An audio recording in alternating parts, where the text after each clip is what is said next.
Kama mkuu wa nchi na mdhamini wa ardhi yote ya nchi hii kwa niaba ya wananchi, niruhusuni nieleze mambo sita au masuala sita makubwa ambayo maboresho ya sera hii yatawezesha kufanywa katika kuimarisha usimamizi wa sekta ya ardhi nchini. La kwanza, tunakwenda kuyajumuisha na kuyapa misingi au msingi wa kisera masuala muhimu ambayo hayakuwa yamezingatiwa kwenye sera iliyopita. Wakati tukiendelea na utekelezaji wa sera 1995, tulikuwa na baadhi ya shughuli muhimu ambazo serikali ililazimika kuzifanya bila kuwa na msingi wa sera. Moja ya shughuli hizo ni zoezi la uimarishaji wa mipaka ya kimataifa ya Tanzania na nchi jirani katika kurahisisha utambuzi wa alama za mipaka. Tumekuwa tukifanya kazi hii lakini bila kuwa na mwongozo wa sera. Sasa tumeamua kuweka kwenye sera ili tupe nguvu katika utendaji wake, lakini pia nguvu ya kutunga sheria au kurekebisha sheria za mipaka yetu. Zoezi hili linalotekeleza malengo ya Umoja wa Afrika ya kuimarisha ujirani mwema maeneo ya mpakani lilikuwa likifanyika kwa utashi wa kisiasa tu, na sasa tumeleka kwenye sera kwa kuweka bayana lengo la kuwa na mipaka kimataifa iliyoimarishwa na salama.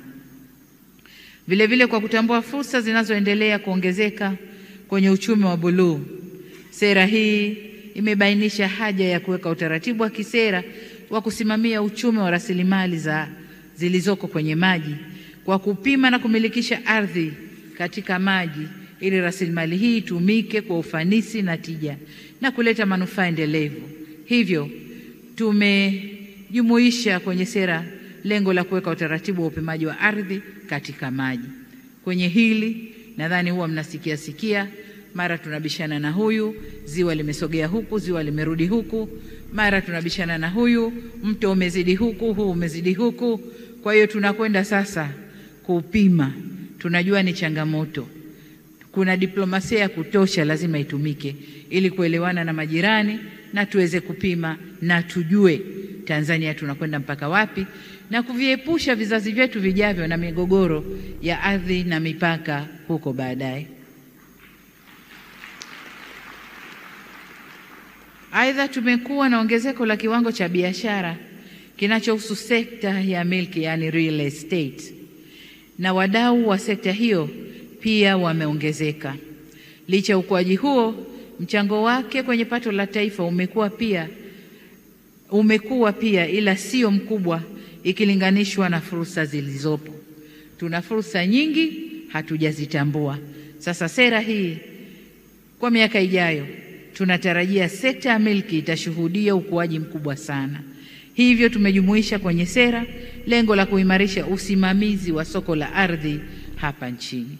Kama nilivyosema, kuna watu wengi wangependa kuja Tanzania kusaidiana na ule mradi uliooneshwa wa makazi ambao uko chini ya shirika letu la nyumba.